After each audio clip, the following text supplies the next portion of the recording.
Merci, monsieur le directeur. Je mets un chronomètre quand même. Bah oui. Mesdames, Messieurs, chers camarades auteurs et autrices, nous y sommes donc. Le tome 2 des États généraux du livre est bel et bien paru. Alors d'autres, apparemment plus théâtraux que nous, posent encore chaque samedi, vous le savez, des actes. Alors vous me direz, c'est normal, puisque la SACD ne fait pas partie du CPE. Mais pour le reste, bien, le contemporain de mai 68 que je suis, donc le vieillard qui vous parle, ne peut pas ne pas penser, devant cette publication de ce matin, à cette fameuse formule de mai, assez d'actes, des paroles. Mais c'est que les paroles de ce mardi 4 juin 2019 seront, comme on dit, performatives. Les exposés, les débats, peut-être les disputes de ce jour seront en fait autant d'actes, jalonnant une démarche initiée, comme on dit aussi, au siècle des Lumières, avec la création, et c'était en France déjà, des premières sociétés d'auteurs. Une démarche périodiquement réactivée au contact des aléas, des accidents et des aventures de ce qui est sans doute plus que jamais, professionnalisme ou pas, un métier. En attendant la parution des premières critiques sur ce tome 2, je me contenterai de présenter l'ouvrage. Ce tome est le fruit d'une écriture collective. Y ont participé, chacune à sa manière, toutes les sociétés, au nombre de 19 plus 1, dont le Conseil permanent des écrivains et la Confédération. On pardonnera à un historien de rappeler une fois de plus, une dernière fois, que l'auteur collectif en question fête cette année ses 40 ans. On va dire que le CPE est dans la force de l'âge. Et qu'en 1979, donc, sa force toute neuve avait permis aux auteurs et aux autrices français de remporter 2 ans plus tard, n'hésitons pas à le dire, une des plus grandes victoires de leur histoire, le prix unique du livre. Un de mes prédécesseurs à la présidence du CPE, Bernard Pingot, fondateur de l'Union des écrivains, et qui reste un ami très cher, avait été aussi en 1981 le principal rédacteur de la loi Langue.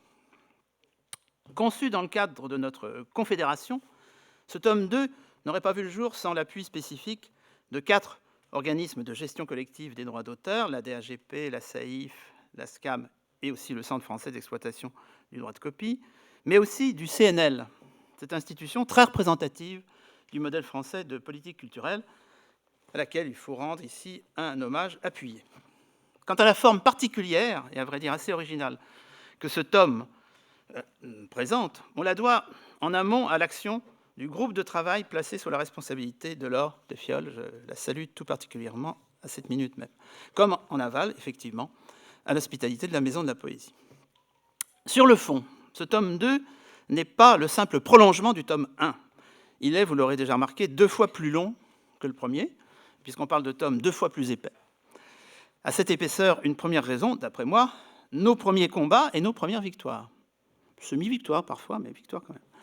La première victoire, incomplète mais réelle, a pour nom ce qui était il y a 1 an, vous vous rappelez, notre première source de préoccupation, la CSG, ou plutôt les conditions de compensation, etc. 2 décrets, respectivement en mai 2018, puis il y a quelques jours, en mai 2019, ont institué puis pérennisé ces, entre guillemets, mesures de soutien au pouvoir d'achat des artistes auteurs. Fin de citation.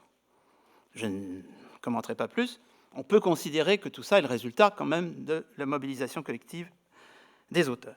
Seconde victoire indirecte, elle tient dans la présence du CPE et des sociétés d'auteurs dans toute une série de consultations qui contrastent avec l'incertitude qui régnait alors, il y a 1 an, en ce même lieu, sur les procédures au sein desquelles allait se jouer l'avenir du statut fiscal et du statut social des auteurs du livre, donc c'est largement leur avenir, et au reste, plus largement, de tous les artistes-auteurs que citent les textes officiels. Le programme que vous avez entre les mains montre clairement le chemin parcouru, ce matin en particulier, celui qui reste à faire ce matin et cet après-midi, et enfin les nouvelles pistes cet après-midi qui s'offrent à chacun d'entre nous ici. Oui, chacun d'entre nous, car il est clair que par-delà les notions encore à préciser, l'une par rapport à l'autre, d'auteurs professionnels, et donc, si je comprends bien, d'auteurs non professionnels, c'est aujourd'hui le commun qui l'emporte sur le dissemblable, le confédéral sur le chacun pour soi. Quels sont en effet les intervenants de ce matin et de cet après-midi? J'ai compté, je me suis peut-être trompé, mais j'ai recompté plusieurs fois, 32 noms que j'aurais tendance à répartir entre 4 catégories. Celle des auteurs, bien sûr. J'en salue déjà 3, c'est important, sur cette scène. Les auteurs, la catégorie la plus nombreuse, 13 intervenants. Parmi eux, je souligne la présence, aux côtés des auteurs de l'écrit, des dessinateurs, des graphistes, des traducteurs. Au sein du CPA figure aussi la Société des auteurs de jeux, etc. On voit bien que la notion d'auteur du livre doit être prise dans son acception la plus large. Tous ceux qui participent de cette belle aventure du livre, vous connaissez la phrase finale du film de François Truffaut, « L'homme qui aimait les femmes ». Je vous la rappelle, j'espère que vous la connaissez par cœur. C'est la dernière phrase, sauf erreur, du film, c'est Ogier de Fosset qui la prononce. « Un objet rectangulaire, 350 pages brochées, on appelle ça un livre ». Je rattacherai à ce premier ensemble celui de l'administration des sociétés d'auteurs, représentées par 2 participants, et aussi des agents artistiques et littéraires, mobilisés ici, aux côtés des auteurs, 1 participant.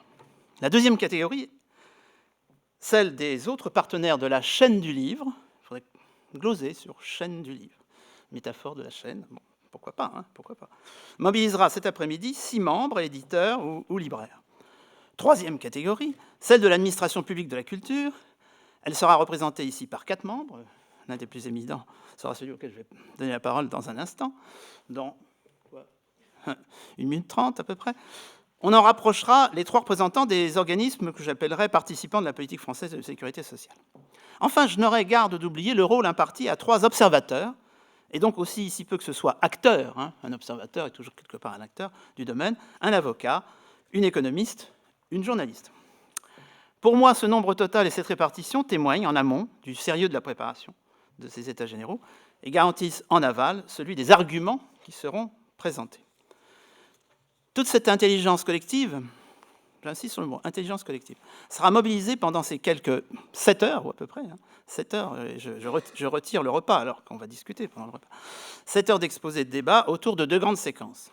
Ce matin, nous nous posons la question de savoir où nous en sommes sur le terrain fiscal et social, 1 an après le tome 1, un peu plus d'1 an après les premières mesures et non-mesures, parce que je signale qu'il y a le problème des mesures, puis il y a aussi le problème des non-mesures, qu'il s'agisse des auteurs ou d'autres catégories sociales, prises par les pouvoirs publics. Preuve évidente de, faut-il dire, une ignorance, une indifférence, voire une condescendance à l'égard de la situation légale et concrète des auteurs et autrices du livre. Ah, nous nous la poserons, cette question, mais en même temps, nous la poserons à celles et ceux qui ont accepté, et on les en remercie, de participer à la grande table de la matinée. Le mot redoutable de retraite sera même prononcé à plusieurs reprises. On espère ne pas avoir vérifié à cette occasion la résurgence du trio infernal, cité plus haut, ignorance, indifférence, condescendance. Reste que cet après-midi, nous aborderons ensuite tous ensemble une dimension que nous avions volontairement laissée de côté il y a 1 an. Pour parler avec, là aussi, les mots de la tribu, vous savez qu'il y a la langue de bois, il y a aussi, à mon avis, la langue de contreplaqué, mais ça, c'est le partage de la valeur. Moi, j'aime beaucoup le partage de la valeur. Comme vous l'aurez déjà compris en consultant le programme, il ne s'agira aucunement d'une pure et simple confrontation auteur-éditeur.